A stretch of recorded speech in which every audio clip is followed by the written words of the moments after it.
Bonjour, j'espère que tu vas bien. Alors dans ce podcast hyper rapide, je voulais te partager avec toi une réflexion que j'ai ce matin.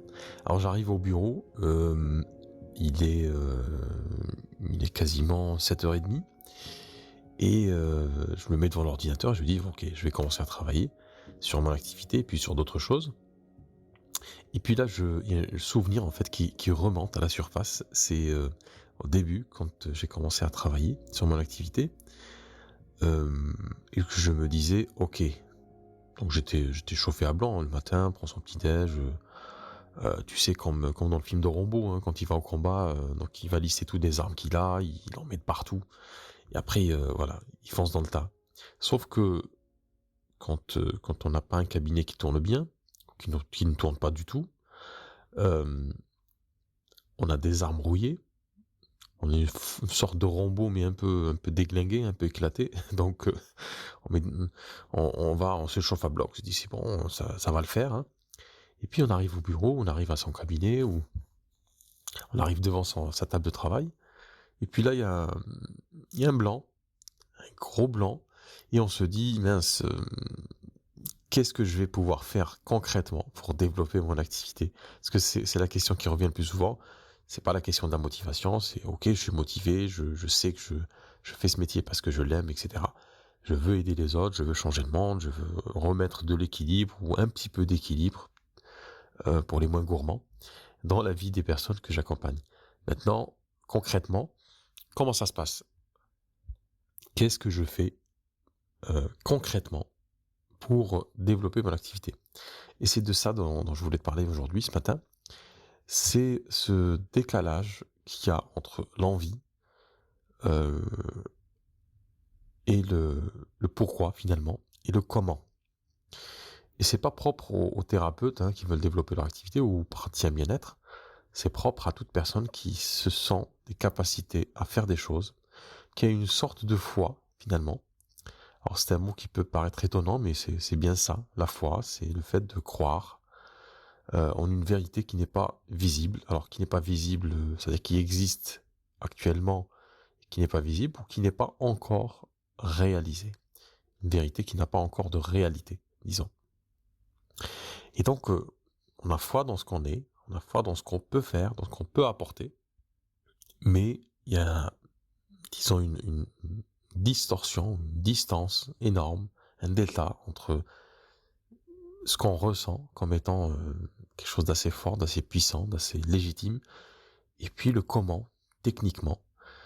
Et c'est d'ailleurs dans les discussions que j'ai avec les thérapeutes, hein, très souvent, on parle justement du pourquoi, parce que c'est l'essentiel, et ensuite quand on a fait le tour, et puis la personne me dit, ok, ça c'est bon. Maintenant, revenons à des choses terre à terre. Et c'est ce qu'on me dit très très souvent. Revenons à des choses terre à terre. Ça veut dire que c'est comme si la personne était perchée, euh, elle était élevée, elle était, et puis à un moment on se dit ok, il faut que je pose des pieds par terre, il faut que je revienne à cette réalité pour me développer, comme si quelque part l'intention qu'elle a, la motivation, toute cette énergie ne faisait pas partie de cette terre-là, ne faisait pas partie de cette équation. Alors voilà ce que je voulais te dire aujourd'hui, ce matin, c'est que la motivation et le pourquoi tu fais cette activité fait partie intégrante de ce que tu appelles, ce que tu appellerais en deuxième temps le terre à terre. Tout se trouve terre à terre finalement. On est tous englués dans cette glaise, dans cette poussière, et on doit s'élever. On doit s'élever par nos actes, par nos réflexions, par nos pensées, par nos interactions, par nos dons. Qu'est-ce qu'on donne aux autres, par ce qu'on reçoit aussi des autres et de ce qui nous entoure. Et quand on se pose comme ça le matin, par exemple, le soir pour travailler sur son activité, euh, comment faire finalement pour éviter d'avoir cette crampe émotionnelle, se dire qu'est-ce que je fais maintenant, qu'est-ce que je fais concrètement. Alors c'est très important de ne pas oublier pourquoi on fait ce métier, c'est hyper important, c'est même fondamental de se remémorer pourquoi on fait ce métier. Ensuite, euh, quand on va, quand on se met en mode comment, entre guillemets, et c'est un point aussi intéressant à aborder, c'est que très souvent, euh, on va se jeter sur toutes les techniques qui existent, en se disant le comment c'est ça. parce que je pense ou je perçois des autres que ça marche. Le fait de faire par exemple du l'emailing, du blogging, de la vidéo, du podcast, etc. Donc on se dit ok, je vais tester tout ça et puis je vais voir ce que ça donne. Alors pour les plus téméraires, hein, pour les plus courageux et courageuses, mais ceux qui se lancent dans ça, après ils se rendent compte que finalement c'est pas ça parce que ça donne pas c'est pas franchement reluisant, ça donne pas vraiment beaucoup de résultats.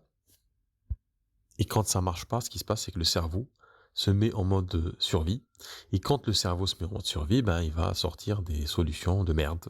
Clairement, il va sortir des questions merdiques. Il va sortir des questions que j'appelle des questions ou des postures d'impasse, c'est-à-dire qui va nous bloquer dans quelque chose qui n'a aucun sens. Parce qu'il n'est pas fait, en fait, pour dealer avec ça. Le cerveau, c'est 100 milliards de neurones qui sont câblés plus ou moins entre elles, pour produire de la solution. Le cerveau, qui nous a été donné, est là pour créer des solutions, de nouvelles configurations. Et si on le sollicite de la mauvaise manière, ben, il donnera de mauvaises réponses. Donc, quand si tu veux développer ton activité, il faut poser à ton cerveau, quand tu te mets à ta table de travail, il faut lui poser les bonnes questions.